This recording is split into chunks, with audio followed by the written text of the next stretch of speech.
दोस्तों, आज मैं आपको कहानी सुनाने जा रहा हूं एक ऐसे लड़के की जिसका जन्म जर्मनी के एक छोटे से शहर में हुआ था। उसके पिता उसके बचपन में जल्दी ही चल बसे। मां जैसे तैसे आर्थिक तंगहाली के बीच घर का गुजर बसर किया करती थी।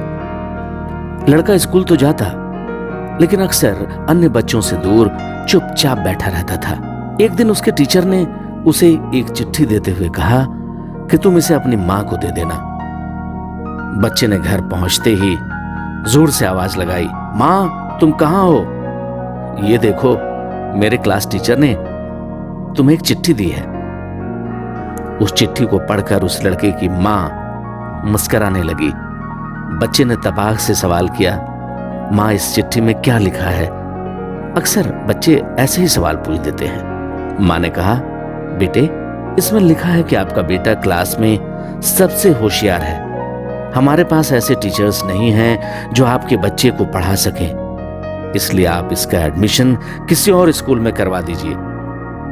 ये सुनते ही लड़का खुशी से झूम उठा। उसका कॉन्फिडेंस लेवल मानो इतना बढ़ा कि उसे लगने लगा कि सबसे इंटेलिजेंट क्लास में वही था।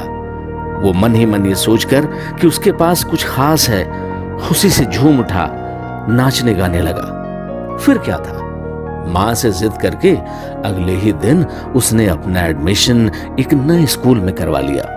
लड़के ने कड़ी मेहनत और मशक्कत से पढ़ाई करना शुरू कर दिया। लगन और निष्ठा के कारण जीवन के अनेक आयामों को पार करते हुए उस व्यक्ति ने दुनिया में बहुत नाम कमाया। लेकिन अब मां बूढ़ी हो चुकी थी। एक दिन अचानक ही उसकी मृत्यु हो गई। तभी अकस्मात एक दिन उस व्यक्ति ने अपने मां की अलमारी खोलकर जब कुछ सामानों को टटोलना शुरू किया तो उसकी नजर एक चिट्ठी पर पड़ी। पर यह क्या, ये चिट्ठी वही थी जो उसके बचपन में उसके क्लास टीचर ने उसकी मां को देने के लिए दिया था। जब उस चिट्ठी को उस व्यक्ति ने खोला तो पाया कि बचपन में उस टीचर ने उसकी मां को जो पत्र लिखा था उसमें लिखा था कि आपको हमें बताते हुए दुख हो रहा है कि आपका बेटा पढ़ाई लिखाई में बेहद ही कमजोर है।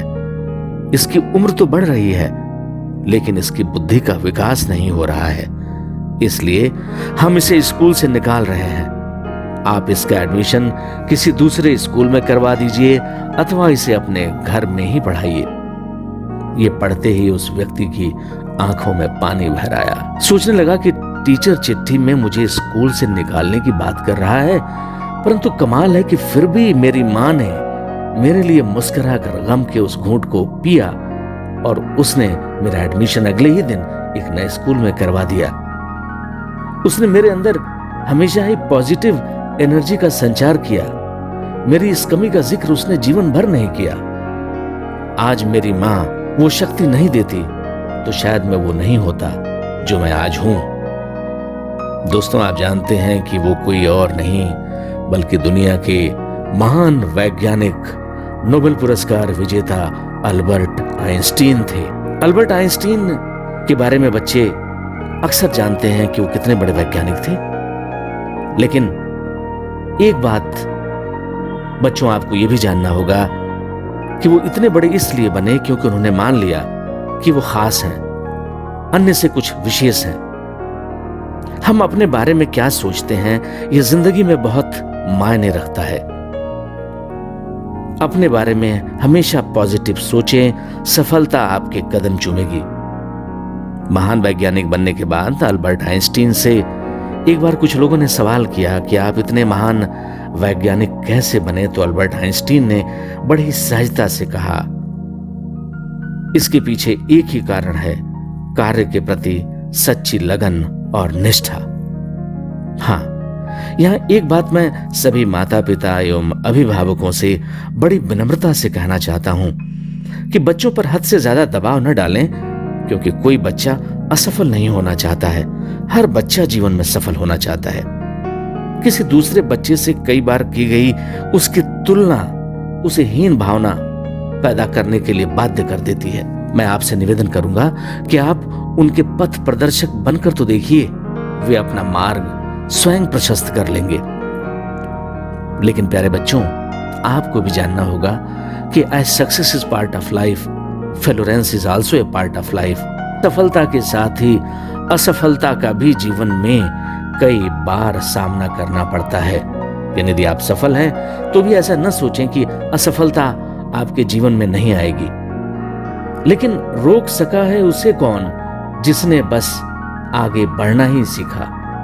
संकल्प यदि आपके अंदर है तो आप अपनी मंजिल जरूर हासिल करेंगे। किसी ने सच ही कहा, मत कर बात निराशा की, जीवन संबल की आशा है, कर्तव्य कर्म करते जाओ, यही जीवन की परिभाषा है, जीवन की परिभाषा है।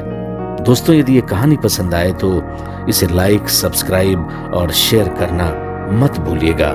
जय भारत।